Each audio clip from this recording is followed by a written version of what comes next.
The number one driver of profit growth is people growth. And if that's the case, and performance management is the major set of tools and techniques people use, and only 2% believe it's actually working, we've got a really big problem. If I'm with a group of leaders around a table, they can all tell me what their profit is. They'll tell me down to the 10th of a percent how they're doing compared to last year. But if I say, how you doing on people growth? I get answers like, pretty good.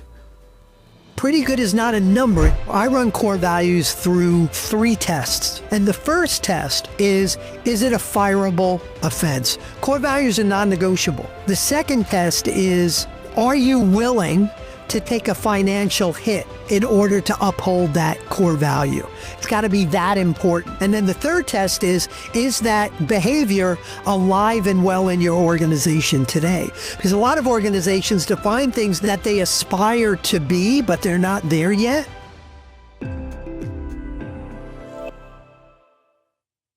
Hello and welcome to another episode of the Change Your Minds podcast. My name is Owen Fitzpatrick, and today I welcome back a very prolific guest on this podcast. Mike Goldman is one of the best leadership coaches out there.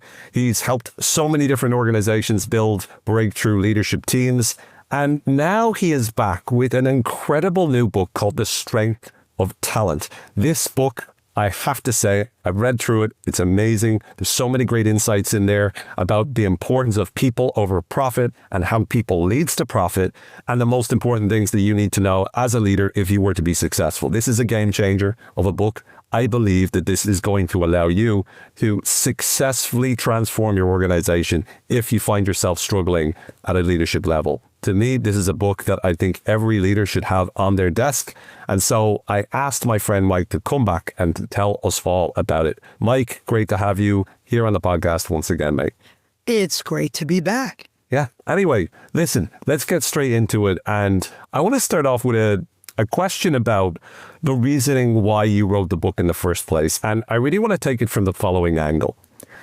One of the things that I know from doing a lot of corporate work and corporate training is that the thing that most people will agree on is that performance management really doesn't work. There's, these different things where, you're marked out of 5 and it's like, are you meeting expectations? Are you exceeding expectations? Are you this? Are you that? And so often I see not only do the performance metrics that are used not lead to satisfactory results, but also they can negatively impact and affect the morale of the folks that are being, let's say, profiled or measured. So from that perspective, given the fact that performance management is broken, and again, that would be my interpretation. I'd love to know whether or not you agree, first of all, but also, could you talk about the importance of, when you look at the strength of talent, when you look at the various folks that you're trying to manage the performance of, what are the most important things that you think people are getting wrong today? And what is it that your approach suggests that is different? Yeah, first I'll start off by agreeing that performance management is broken. In fact, one of the studies that I found a while back and I use in my book is Mercer Group did a study and found that only 2% of leaders believe that their performance management processes were delivering exceptional value. 2%. Now, I believe that the number one driver of profit growth is people growth. It's not a new strategy. It's not a new process. It's not a new technology. The number one driver of profit growth is people growth. And if that's the case, and performance management is the major set of tools and techniques people use, and only 2% believe it's actually working, we've got a really big problem. So number one, I will agree that the process is broken. And I actually think the biggest, and of course we can dive much deeper into this, but the biggest thing that I see leaders doing wrong is that while they talk a good game, leaders and companies love to say people are our greatest asset. And yet, when business is tough, when there's a tough economy or something going on in industry, your investment in people is typically the last thing people think about. It's the first thing people stop doing, is investing in hiring the right people, in assessing performance, in coaching performance, in developing performance. So I think that the biggest thing people do wrong is that they don't prioritize it. The number one priority of every leader should be growing the people that work for them. And a quick example of that is, when you talk about priorities and this idea of the number one driver of profit growth is people growth. Well, if I'm with a group of leaders around a table, they can all tell me what their profit is. They'll tell me down to the 0.1% how they're doing compared to last year, how they're doing compared to budget. But if I say, how you doing on people growth? I get answers like, pretty good. Pretty good is not a number. It's not a measure. And there's a cliche that you can't manage what you don't measure. And it's a cliche because it's mostly true. So leaders don't prioritize it. They don't measure it. They talk a good game, but they haven't internalized that it is really the most important thing they need to do. So when you say people growth, and I suppose this is what we need to get into, but the word growth itself, okay, when you say profit growth, we know because we have the numbers, to your point. But we say people growth, part of the reason they say pretty good is because, well, what are they supposed to say? Like, how are we supposed to describe growth? Because it is such a high-level abstract term. What does it even mean? Does it mean that you've got more people? Does it mean that you've got, inverted commas, better people? If so, what do you mean by better people? Is it more professional people? Is it better experts? Is it, people that are more efficient at doing their job? Is it a better culture? Like, what is it when you say people growth? Because that's the main essence, is profit growth comes from people growth. What does people growth even mean then? Yeah, it's the right question. So first off, I'll say it does not mean more people, right? There are times a company needs more people, but that's not what we mean here. Or it could also be that people are growing, like as in they're putting on weight. That's another version. It could be, and then I would be a superstar performer. Although if it's about height, I'm kind of screwed. But sitting down on camera, I look just as tall as anyone else. You do. But when I talk about people growth, let's step back, as you kind of suggest, and talk about how, if it's not more people, then it is better. But even there, like, okay, so what do we mean by better? And in my framework, I have a framework that I call the talent density framework. There are two components of how we should be thinking about setting expectations for, evaluating, and coaching performance. Two components of performance. One is productivity. Now, productivity and performance are typically two words that are used interchangeably. But I believe productivity is only one part of it. So productivity is about getting things done, getting the right things done. It's about achieving results. Productivity is not about how long and hard someone is working, which is the way, even though no one would admit to it, a lot of leaders measure productivity by whether someone's there late or they're there on the weekends or they're always available when I call them. Productivity is about measurable results. So I just want to interrupt you there on that for a second. So often I hear in performance management ratings, there's this term of going above and beyond, right? And to your point, oftentimes people, synonymize that to say above and beyond means you're there late, you're there at weekends. Just before you get into the second piece and the second element of performance along with productivity, when it comes to productivity, what is it that you believe people, and maybe you're going to get to this as you describe productivity in more granular terms, but what is it that leaders need to look out for to understand, to make sure that their team members are going above and beyond and not necessarily going for longer and harder hours? We need to set measurable expectations that relate to the results that we want that will get the company where it needs to go. So the simplest example is sales. And people do a pretty good job of measuring sales. If you're one of my salespeople, I'm going to measure you based on the dollar value of new revenue you bring in. I'm going to measure you based on the gross margin you're bringing in that revenue at. I'm going to measure you based on your closing ratio. For sales, it's pretty simple. And most leaders understand, I don't care if somebody's out there working weekends, working nights. If they're not bringing dollars in, they're not a productive salesperson. We know that.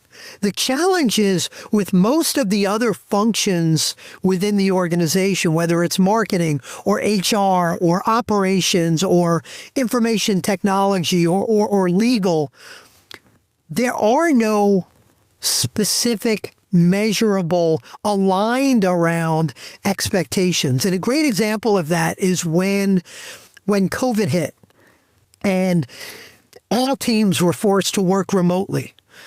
I would have leaders that had such challenges saying, how do I know how productive someone is if I can't see what they're doing? Said, are you kidding me? Like, you need to see what they're doing to be, you should know how productive your marketing team is by how many marketing qualified leads they have. You should know how productive your HR function is by the percent of your high performing folks minus the percent of your low performing folks, a measure I call talent density. So when we talk productivity, if we don't have measurable results, some leaders call them KPIs, key performance indicators. If we don't have measurable results that we've set as expectations and aligned on, then we fall back to how hard someone is working, which is a really, really poor measure of productivity, and sometimes is a measure of how unproductive somebody is. So we're looking at the results, the end results of, let's say, whatever it is that they're supposed to do. And that could be marketing, that could be sales.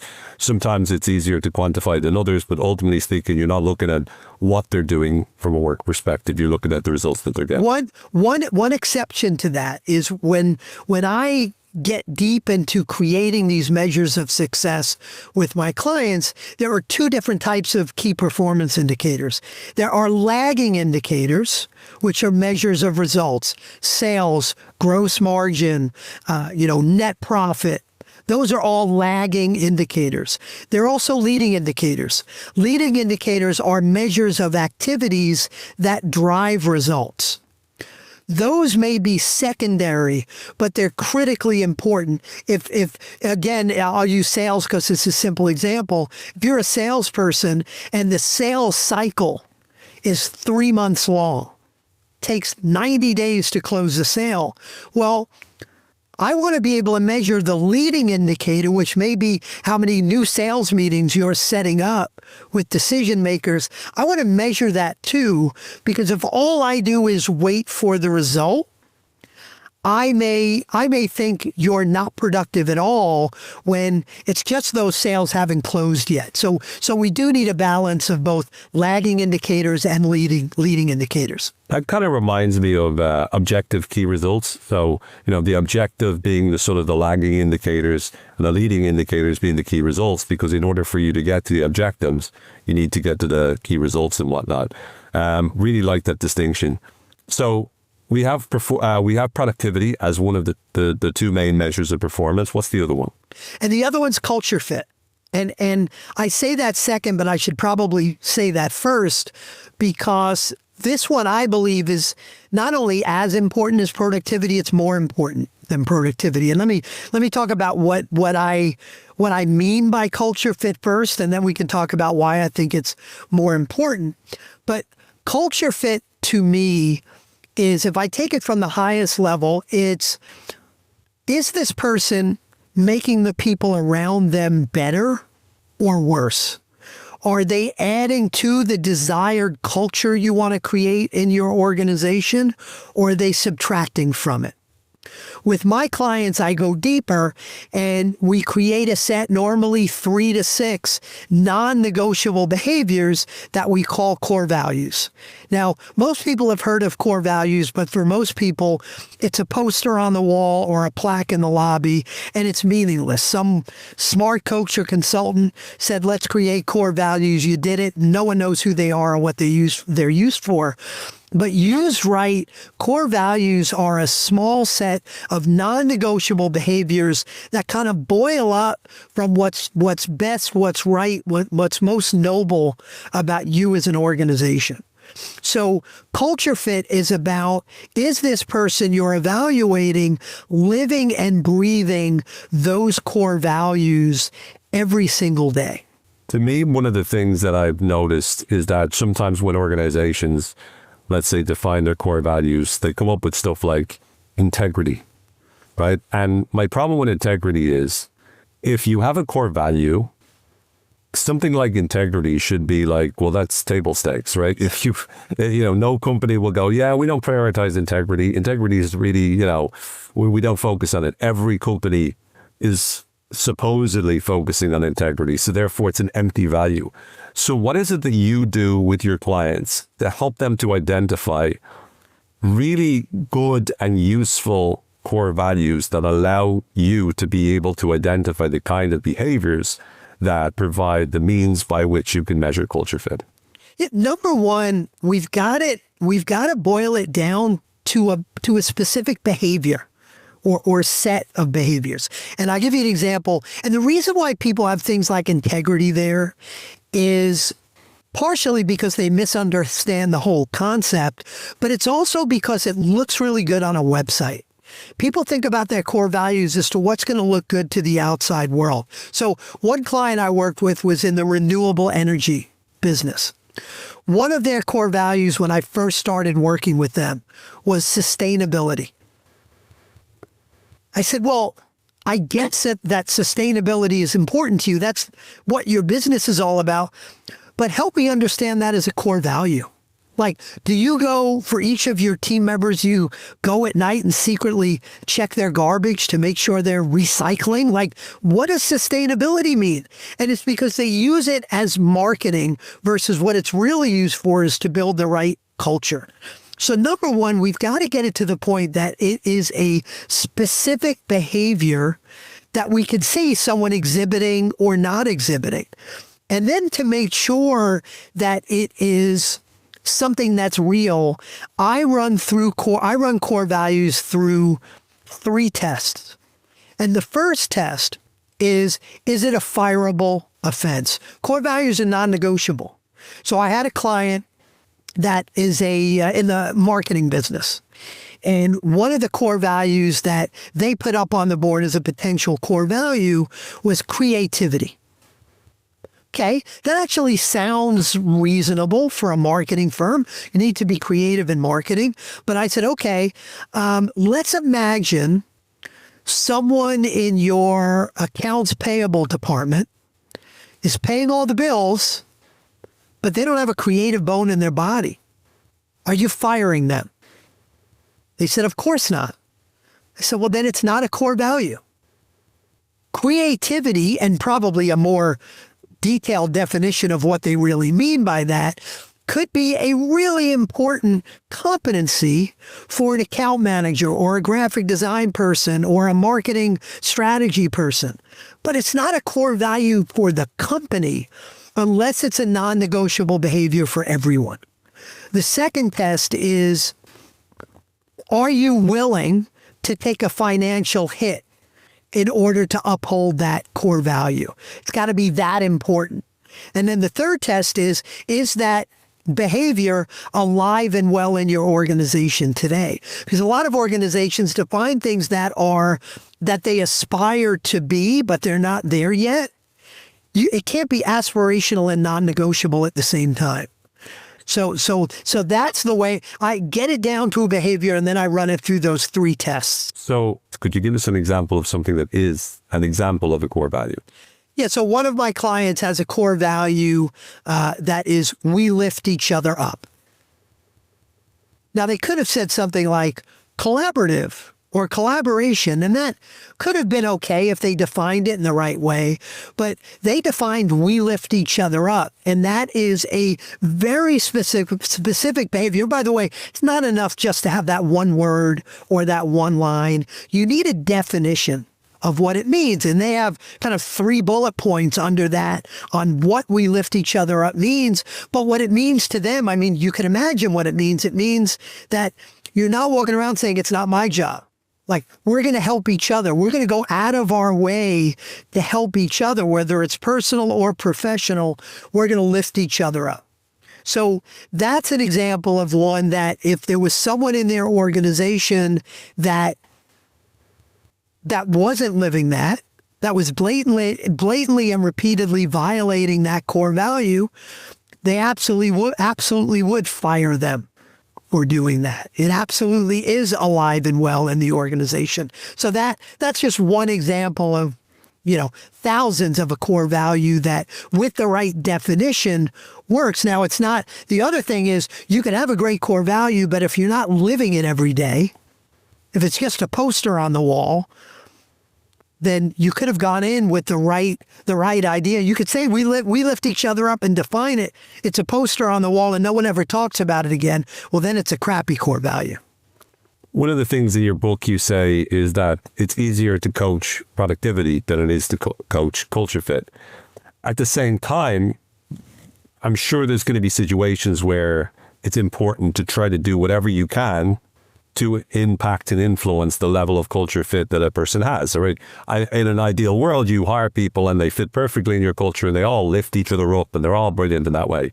But in the real world, it doesn't always work that way. So from your perspective, what are the things there's a lot of stuff you can't do, but what are the stuff you can do that will help you to coach culture fit more effectively? Yeah, first I want to step back and talk about why coaching culture fit is so differently, and then we'll loop back. Why coaching culture fit is so difficult, and then we'll loop back to your question.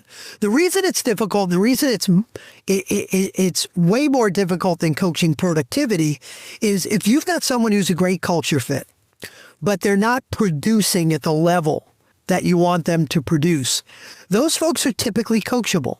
They want to improve. They're coachable, to change their behavior, to learn new things. Now, are they coachable to get where you need them to go? I don't know. There are people that may not have the capability, but at some level, they're coachable. When it comes to core values, the reason why people aren't as coachable is because trying to coach someone who is not living your core values to live your core values is like trying to coach someone to become someone they're not. It doesn't mean they're a bad person if they're not living one of your core values. It just means they're a bad fit. So one of the things when you talk about what you can do, number one, and you're right, it's not a perfect world, but number one, you absolutely need to hire for core values. People think I'm going to hire someone who could be really productive, who's an expert in what we do, and then in onboarding, we'll teach them our core values and coach them as we need to. That's a giant mistake, because someone who is a lone wolf and doesn't like to collaborate, it's going to be really, really difficult to teach them to collaborate if that's a real big part of your culture. So number one, we need to hire for core values. And there are ways to do that in the interview process. And by the way, I'll tell you one of the ways not to do that people are like, yes, we do hire for core values. In fact, we ask questions about our core values in the interview. And I say, great, give me an example of one of the questions you ask. And they'll say things like, well, one of our core values is extreme ownership. So what I do in the interview is I tell people, one of our core values is extreme ownership. Could you tell me about a time that you took accountability for blah, blah, blah? And I'm like, you're giving people the answer to the test. So there are better ways to do it where there are certain things you could listen for. If you've got a core value around extreme ownership, then what you want to do is, as you're going through somebody's job history, listen When they talk about successes, are they taking total credit for those successes? When they talk about why they left a job, is it always because of the jerk they worked for in the last job? When they talk about a failure, was it always someone else's fault?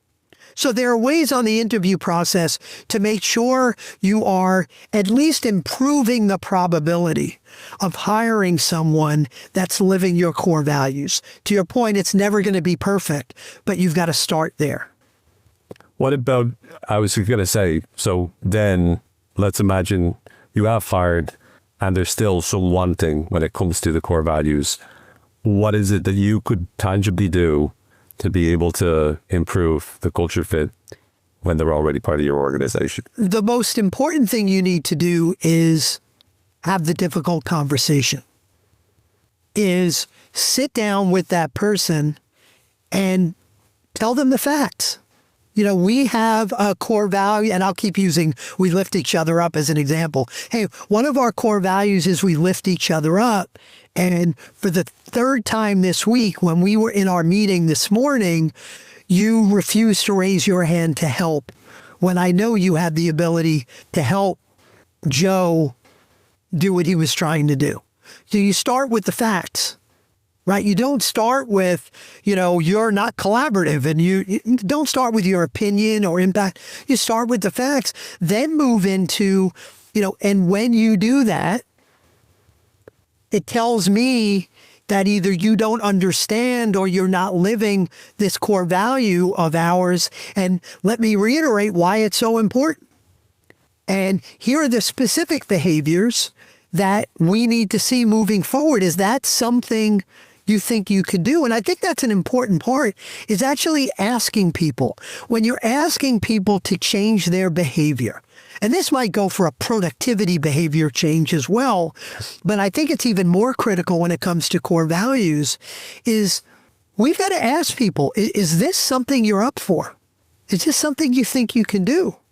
Because if someone is, if the core values of your company go against this person's values and who they are and the way they behave, we've got to give them an out. Maybe this is not the right place for them.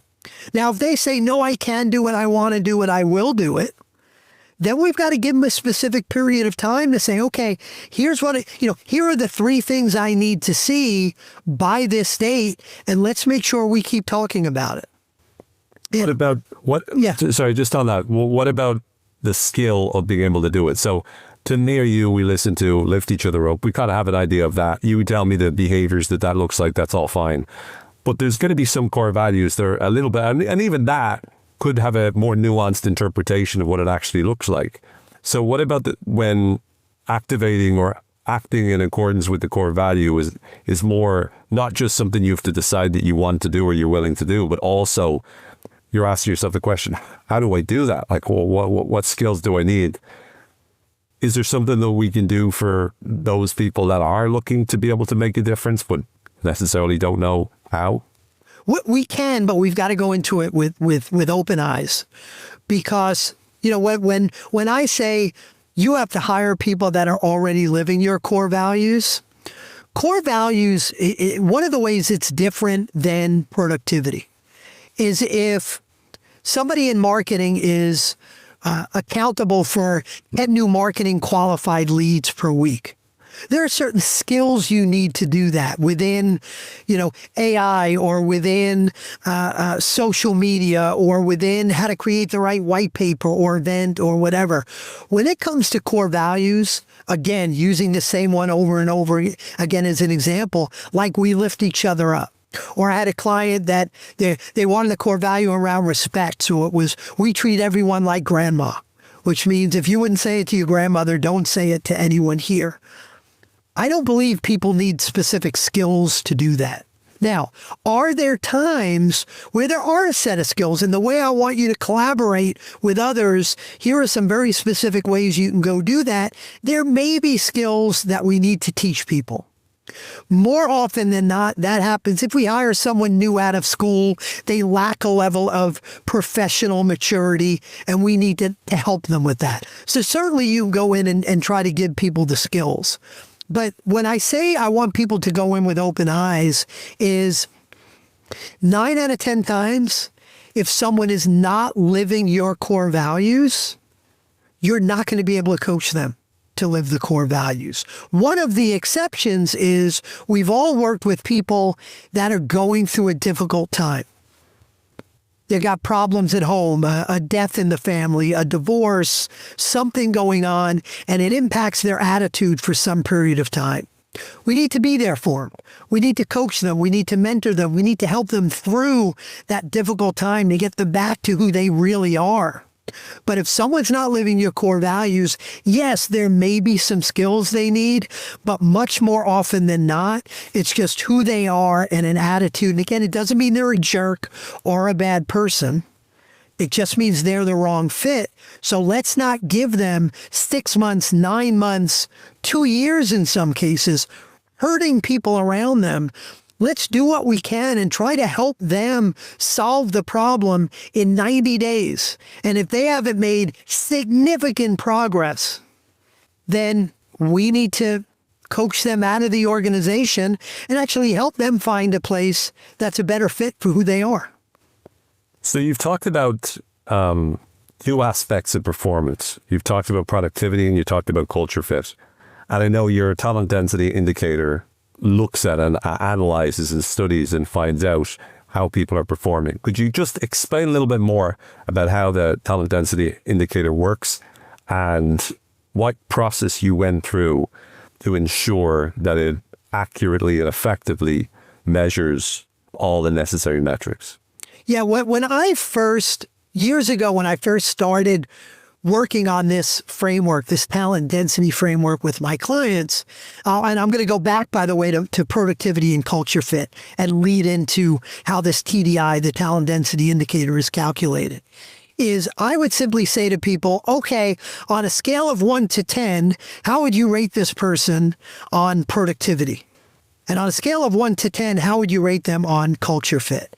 And as you would suspect, in that room, and I typically do this with a group of leaders, like a senior leadership team, all in the same room at the same time, so they could debate and challenge each other on these assessments, and it becomes kind of a truth serum, and that's critically important. But you can imagine when I did that, there were easy graders in the room and hard graders in the room. Your 8 may be somebody else's 6.5. So one of the things that I did is I came up with a very specific set of guidelines that said, okay, number one, we've got to set expectations on what the core values are and what the specific measures of productivity are. And then there are very specific guidelines for example, for productivity. Someone is a 10 out of 10, not if they're meeting their productivity goals, but if they're beating their productivity goals. They're a 9 out of 10 if they're 90% of goal. They're an 8 out of 10 if they're 80 to 89% and so on. So there's a guideline so that the scores are more fact-based. Over on the culture fit side, there's a very similar guideline. Someone is a 10 out of 10 if they're not just living your core values, if they're modeling your core values. They're living them at such a high level, they are the model of these core values. They're a 9 out of 10 if they're living them. They're an 8 out of 10 if they're occasionally having problems with 1 or 2. They're a 7 out of 10 if they're frequently having problems with 1 or 2, and so on down the road. So it starts with having a set of guidelines so that our productivity scores and culture fit scores have facts behind them. Secondly, when we do that, depending on how they score in this talent density framework I've created, based on those scores, they either become high performing, medium performing, low producing, or low culture fit. So based on the scores, they go into one of those 4 categories. And then the way the talent density indicator is calculated is I take the percent of folks they evaluated that are high performing, subtract from that the percent that are low performing. So that's a combination of low producing folks that are low in productivity, and low culture fit folks. And you wind up with a number that's somewhere between negative 100% and positive 100%. If you have a team of all low performers, You have 0% high performers, minus 100% low performers, you're at negative 100%. If you have all high performers, you're at positive 100%.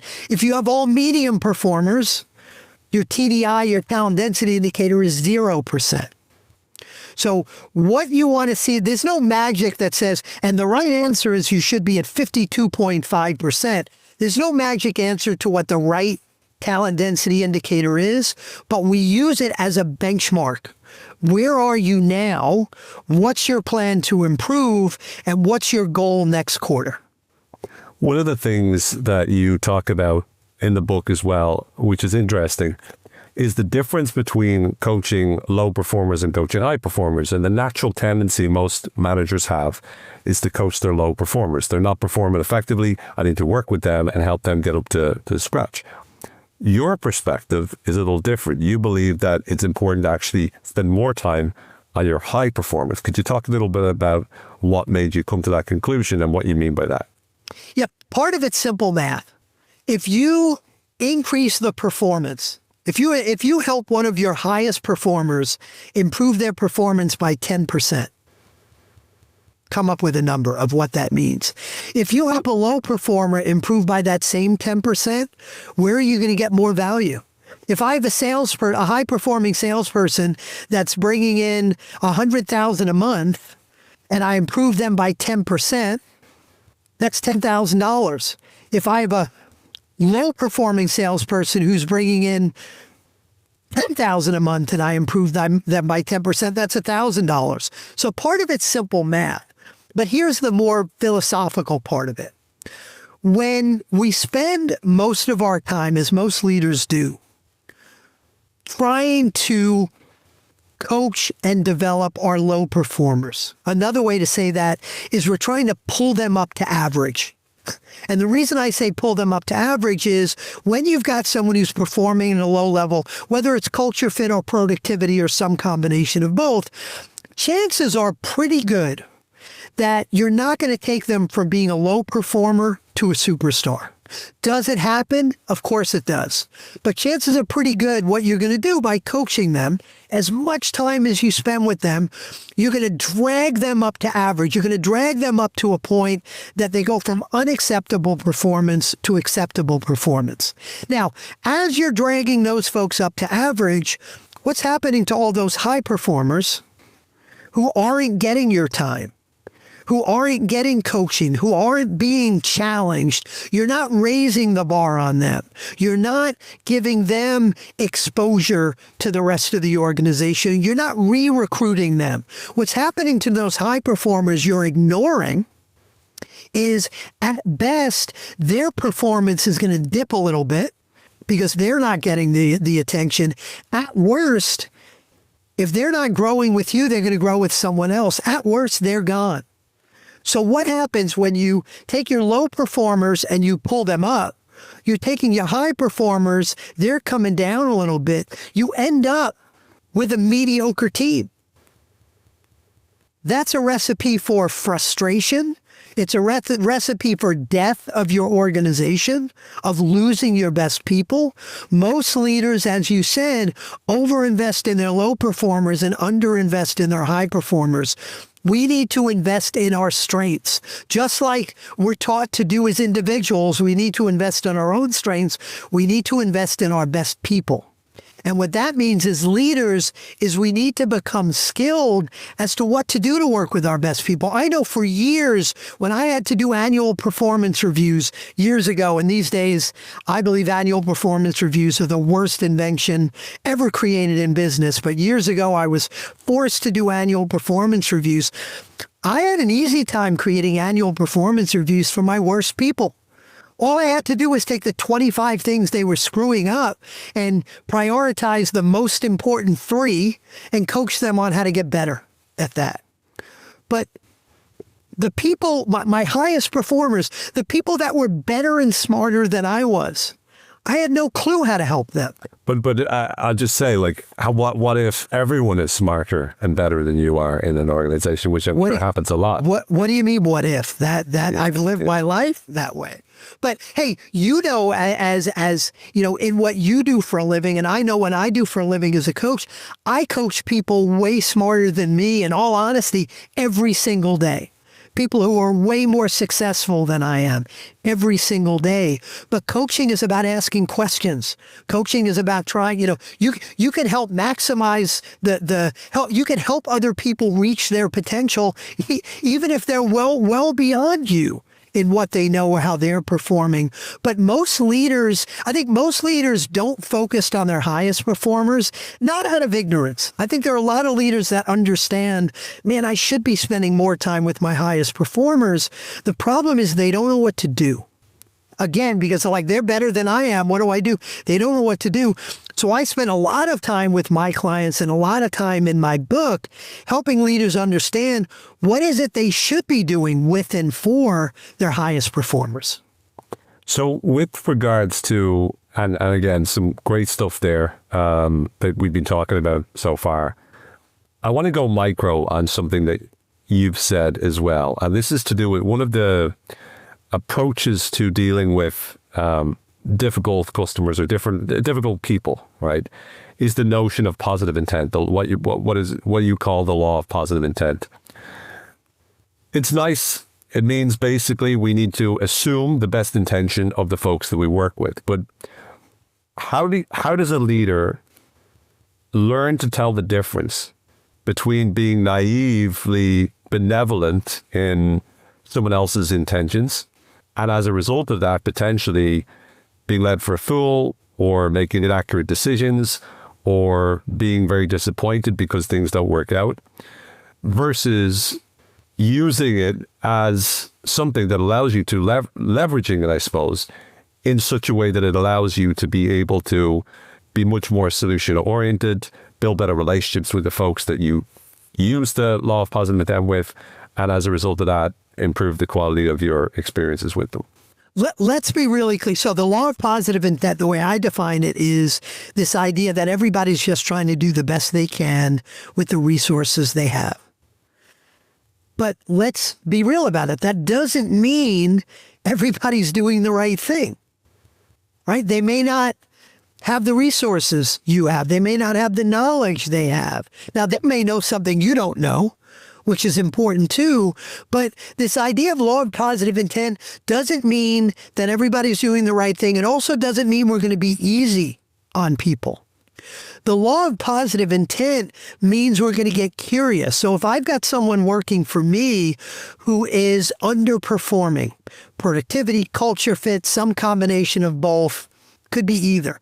If they're underperforming, if I believe that they're just being a pain in the ass on purpose, they're lazy, they're waking up in the morning saying, what could I screw up today?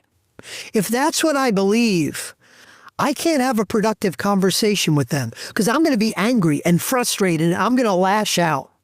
So if I do have a conversation with them, chances are it's not going to go very well because of my mindset. Chances are just as good, I'm not even going to have that conversation. I'm going to say, that guy, he's a pain in the ass. As soon as I find something better, I'm going to replace him. But with the law of positive intent, if I take that person and say, yeah, they're not performing well. They're not working well with the customer service team, or they're not closing enough sales, or they're not hiring the right people, or whatever it is. With this idea of the law of positive intent, I get curious and I say, I know they're doing their best. I know they're trying with the resources they have. I wonder what's missing. Now I'm going to have a discussion with them. And it doesn't have to be I'm all nice, soft, and squishy. It could be a pretty hard discussion. It could be a discussion where I tell them that their current performance is unacceptable. I could say that and still believe in the positive intent of the other person.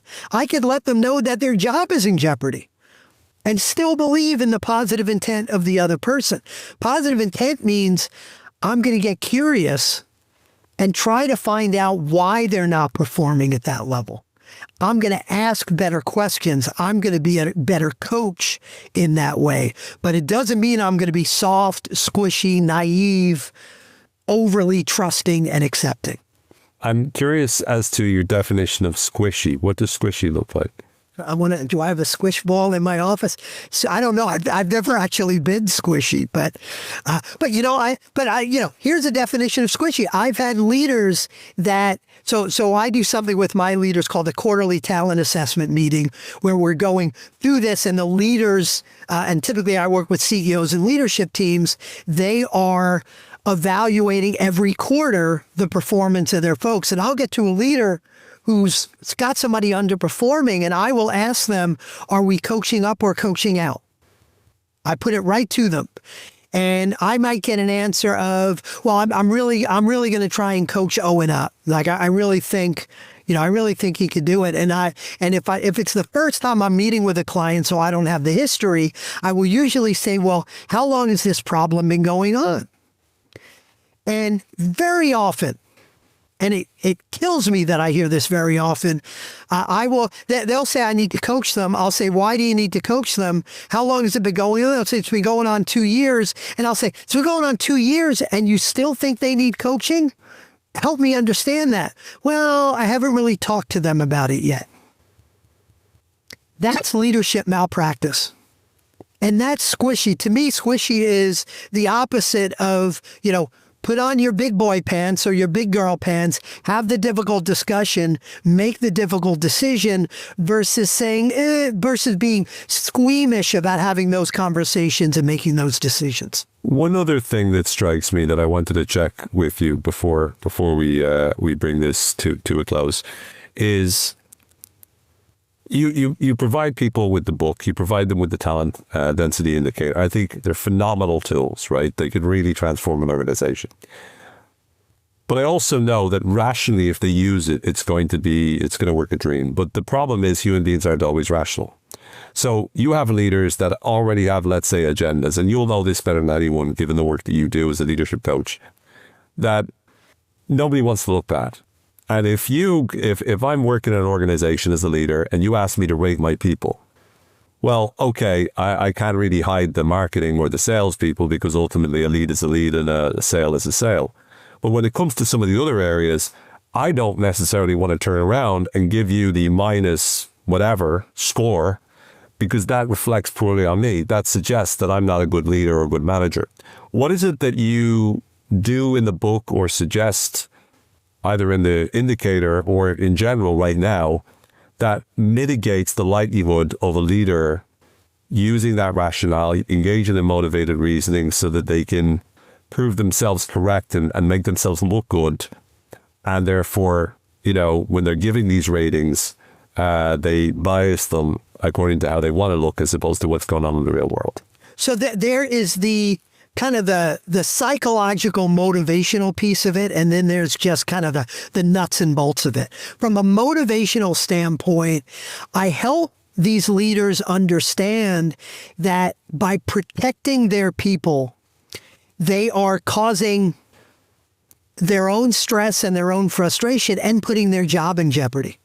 So if I am a head of marketing, and I'm protecting my people. As a head of marketing, I still have my productivity metrics I've got to live up to. Let's say I report to the CEO. If I've got a bunch of low performers working for me that I'm protecting, well, if I've got low performers, I'm probably not meeting my goals. If I've got a team of people not meeting their goals, I'm probably not meeting my goals.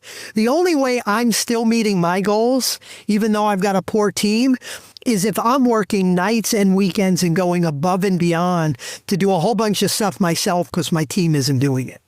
So by them protecting their people, they're hurting themselves. They're causing them to be totally overwhelmed and stressed in their job, where if they surrounded themselves with the right people who every day challenge them to be their best, as opposed to this leader has got to keep dragging them up to average, it's going to make their job easier, their life easier. And if they're not working nights and weekends, then they're putting their job in jeopardy because if their team isn't performing, they're not performing. So there's the kind of fairly obvious motivation. If you protect your team, you're only hurting you. Second thing is, from a nuts and bolts standpoint, I mentioned before this quarterly talent assessment meeting. This is not score your people, send it into HR. This is in a room with your peers. You are up in front of the room saying, here's how this person is doing on productivity. Here's how this person is doing on culture fit. Your peers in the room are going to call bullshit on you if you're protecting your people. Your peers in the room are going to see if you're the VP of sales, and this actually happened, where the VP of sales on a leadership team scored 4 out of 5 of his people high performing. Yet they had not reached a sales goal in the last 5 quarters. So the leadership team looked at this guy and said, look, if all of your people, if 4 out of 5 of your people are high performing, that tells us one thing. If they're not the problem, you are. So this quarterly talent assessment meeting becomes the truth serum in the room, and a combination of making sure people have the specific measures of productivity and core values, in making sure that they are held accountable by the rest of the folks in the room. It takes time. When I first start the process with folks, there are some leaders that start by protecting their people, but they grow out of that fairly quickly. Who should get this book, and what will it do for them?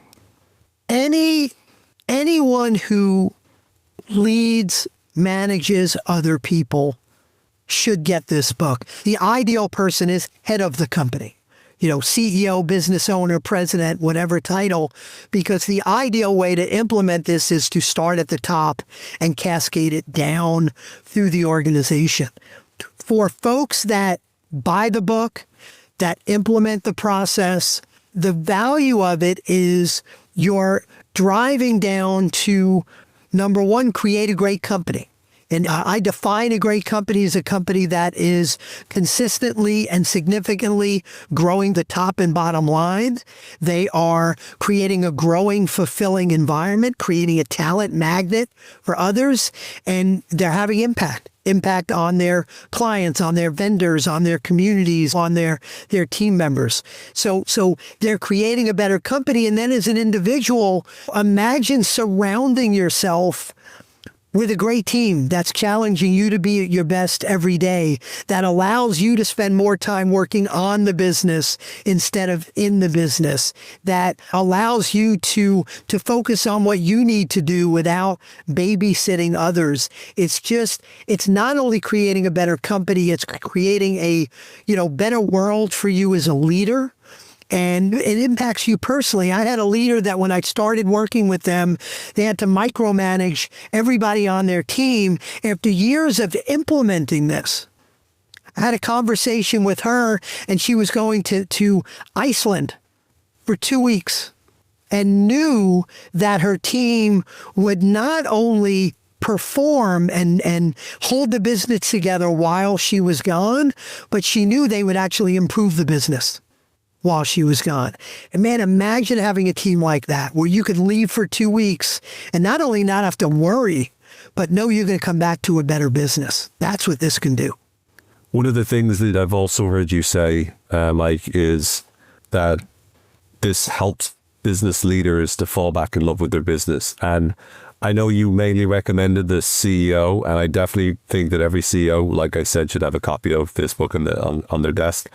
But I think that any business leader throughout the organization should be working along these lines. I think, to me, again, having read it, I've already purchased, as you well know, a lot of copies to give to clients of mine, because I genuinely believe this can transform how successfully those companies can manage the performance of the folks that they work with. So I don't just believe this is another business book.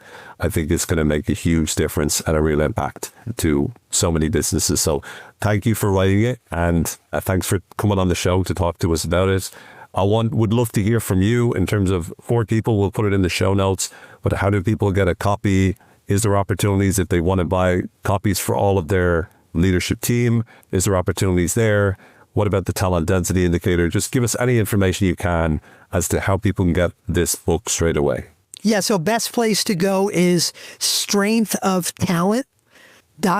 And if you go there, you could pre-order the book. The book, now, depending on when you're listening to this, it may be out already. So if you go there, you may see some different things, but you can always go there to find out about the book. For those pre-ordering it, the book is coming out October 14th. If you are lucky enough to pre-order it, you get about over $400 in bonuses, a master class, a quick assessment tool, a community, a whole bunch of other things. So strengthoftalent.com is the best place for people to go to find out more about the book. And if people want to find out more about me and my services, keynotes, coaching, other books, things like that, it's mike-goldman.com. Mike, it is, as always, a pleasure. It's not the first time we've had you on, and it will not be the last one, but really love, as always, talking to you, mate. And well done in this book. It's a phenomenal book, and I wish you all the best with it. The Strength of Talent, everyone. Get your hands on it. It's my best recommendation for the year is this book. So do definitely, if you're interested in improving the quality of your organization, this is a book that's going to really help you to do that. So thanks again, mate. Really great to see you. And the best of luck. Thank you. Thanks very much, everyone. I hope you found this useful. I'm sure that you did. Mike dropped some wonderful value bombs in the course of our conversation today. So until next time, take care, be well. And as always, may the force be with you. Bye for now.